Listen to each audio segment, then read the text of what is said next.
5 seconds to go. Then, sir, reference was made to some audit report. That is how the lady member started. She said that the defense ministry was not doing its job quite well.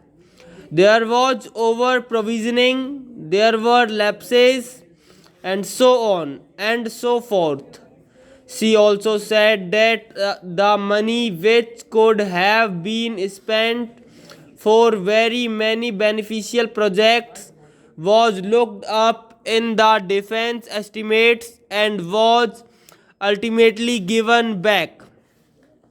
Now, as a matter of curiosity, I think the House ought to know that these comments were made mostly on the audit report, which dealt with the accounts of 1953-54, namely 2 years back, and which dealt with many cases which arose in the years 1950-51 and 1952 when conditions were not normal.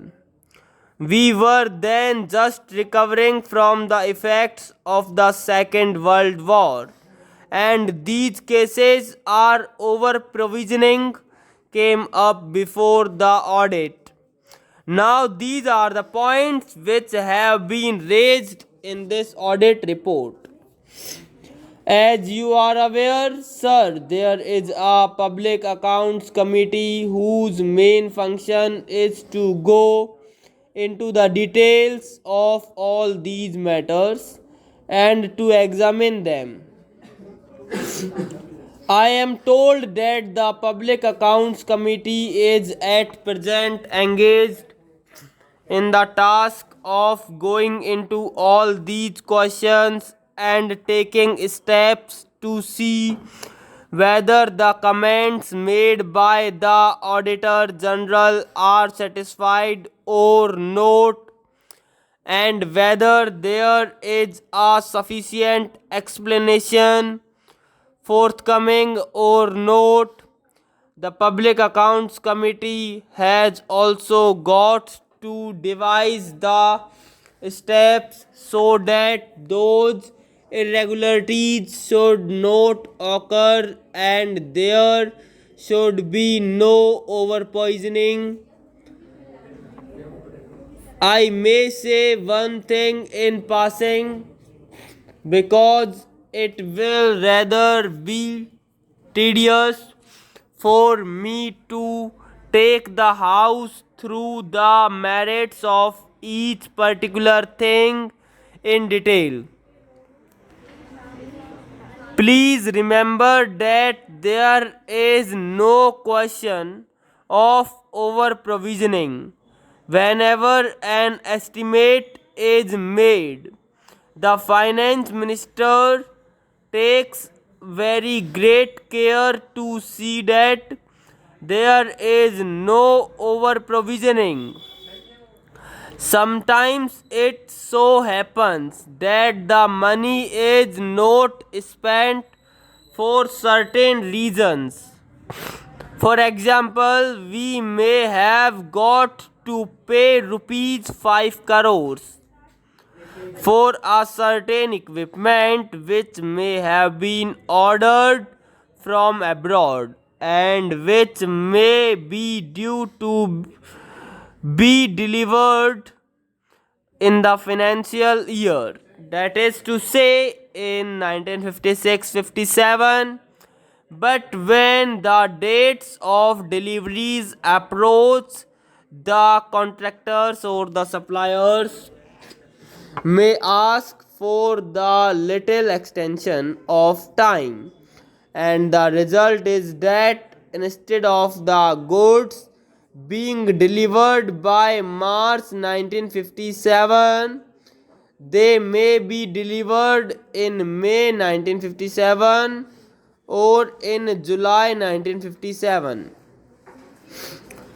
This may result in the money being held back.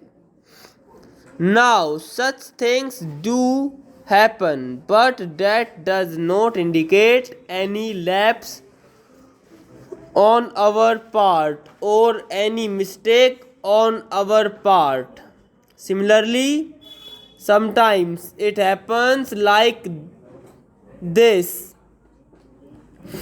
In the beginning, say in October 1955, we find that something is necessary, and we hope that the whole process of placing the contract and providing funds and everything else will be gone through, and we will be able to get the deliveries by the end of the year. But negotiations take a lot of time. The contract is signed much later than we had imagined it could be signed, and the result is that the goods are not forthcoming by the end of the year, and the money is held back. So that may occur, but that does not indicate any fault or any deliberate over provisioning on the part of the defense ministry. It would be stupid to do so. Why should we do so? There is no motive for that. My honorable friend referred particularly to one item of rupees 2 crores recoverable from the central ministries and the state governments. Now I went into all the details, and I found that most of this money was under recovery from the central government and the state governments.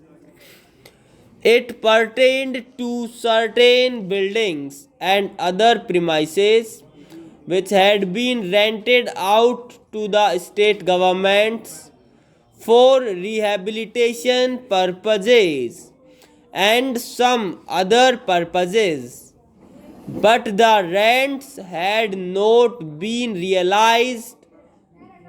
This amount of rupees 2 crores represents the rents to be realized.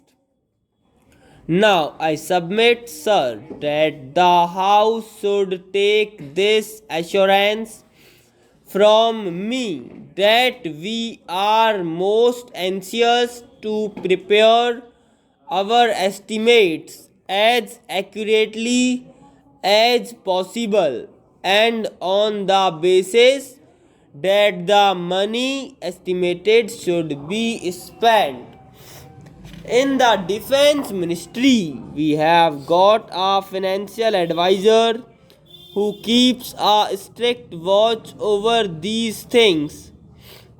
My honorable friend said that we were spending 50% as a matter of exactitude. That is not quite correct. I think if you only take the revenues, then it may be about 40 to 41%. But that makes no difference, because if any necessity arises, I am sure that Parliament would provide all the necessary funds. So it is not 50%. It is substantially much less than that. Then there was some reference made about the structure, and there was some comment. What about the establishment of an army council? Now this is really a reference to the structure which exists in the United Kingdom. I am not saying anything about the official structure there. Probably it is very good, but so far as we in India are concerned, we went into this matter and we came to the conclusion that our existing structure performed really the same functions. As you are aware, sir, for the purpose of deciding high policy matters, we have got the Defense Committee of the Cabinet presided over by the Prime Minister. It is not confined to the Cabinet Ministers or a few of them, but the heads of the three services, namely the Chief of the Army Staff, the Chief of the Air Staff, and all other senior officers